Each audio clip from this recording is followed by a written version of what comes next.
Bismillahirrahmanirrahim. Assalamualaikum warahmatullahi wabarakatuh. Dulur, berjumpa dulur. Lagi kita membahas mengenai permasalahan hukum dulur. Biasa permasalahan di pojok hukum ini menyangkut tentang kehidupan di masyarakat, terutama ini mengenai jual beli dulur. Ini ada pertanyaan. Pertanyaannya begini dulu, Pak, bagaimana seandainya jual beli antara penjual dan pembeli ini salah satu pihak ada yang meninggal dunia, apakah jual beli ini bisa dilanjutkan? Terus pertanyaannya seperti itu. Terus saya tanya ganti, kalau jual beli ini kan antara penjual dan pembeli, penjualnya berapa orang, pembelinya berapa orang.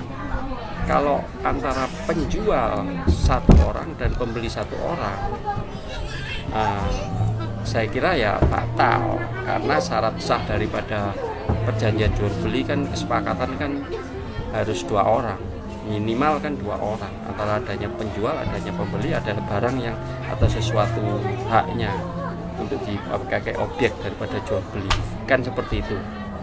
Nah, sedangkan ini dijawab oleh penanya, ini si penjualnya 5 orang, ini mungkin objek tanah dulu, penjualnya 5 orang dan pembelinya 1 orang. Jadi mungkin waris, terus salah satu pihak meninggal dunia sebelum transaksi itu dilaksanakan. Nah, kalau seperti ini dulu pertanyaannya bagaimana? Kan gitu, dijawab gitu kan. Tanya seperti ini bagaimana? Ya, kalau saya jawab singkat. Sebenarnya namanya jual beli ya harus komplit, harus lengkap. Penjualnya berapa orang, yaitu harus hadir. Pembelinya berapa orang, itu harus hadir. Kalau pembelinya 1 orang dan penjualnya 5 orang, ya semuanya harus hadir. Tapi kalau karena meninggal atau berhalangan, ya bisa kalau berhalangan bisa dikuasakan. Biasanya berupa aktor notarial atau kuasa insidentil. Biasanya seperti itu. Tapi kalau pihak si penjualnya ternyata meninggal dunia, bagaimana? Kan gitu pertanyaannya. Kalau meninggal dunia, nah ini kan menjadi tanda tanya, meninggal dunia. Oke, untuk mengulas lebih lanjut, tetap saya minta tolong dulur like juga dan subscribe. Jangan lupa yang baru bergabung silakan pencet tombol loncengnya. Ya dulur.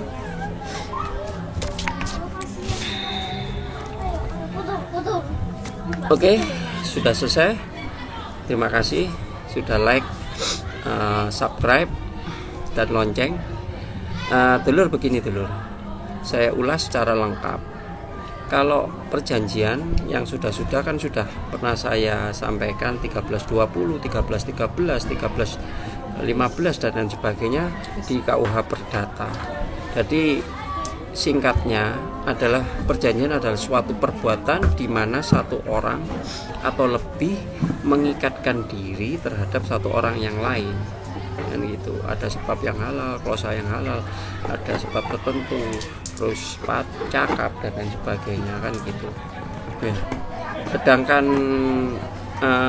R. Subekti dalam bukunya Hukum Perjanjian ya menjelaskan bahwa untuk didapatkan artian suatu perjanjian minimal harus ada 2 pihak sebagai subjek. ya kan, dua pihak baik penjual maupun pembeli, minimal dua pihak, minimal tidak kurang dari itu sebagai subjek hukum, di mana masing-masing pihak sepakat untuk mengikatkan dirinya dalam suatu hal tertentu. Adapun hal tertentu yang dimaksud dapat berupa untuk menyerahkan sesuatu, berbuat sesuatu maupun tidak berbuat sesuatu.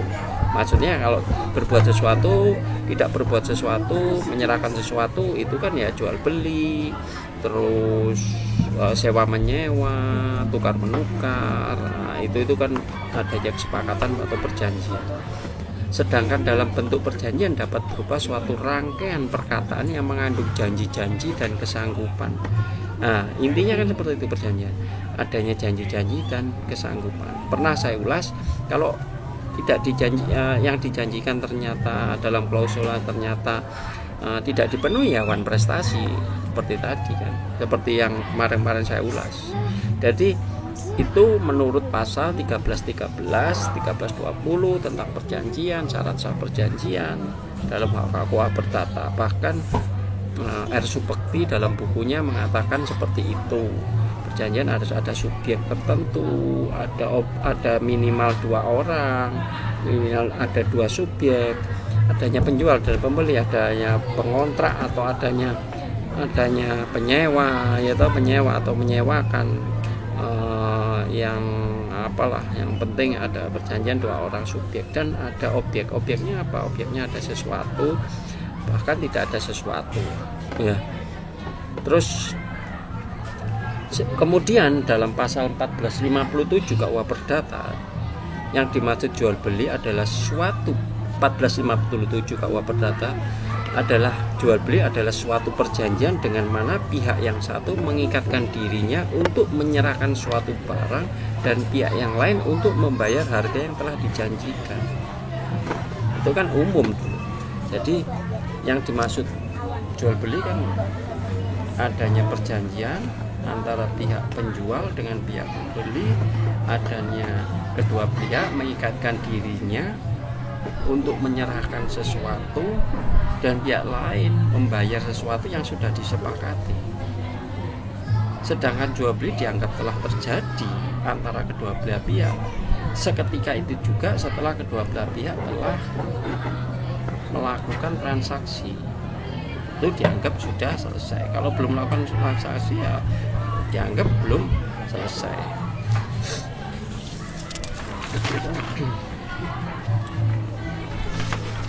Sedangkan lain halnya apabila para pihak ini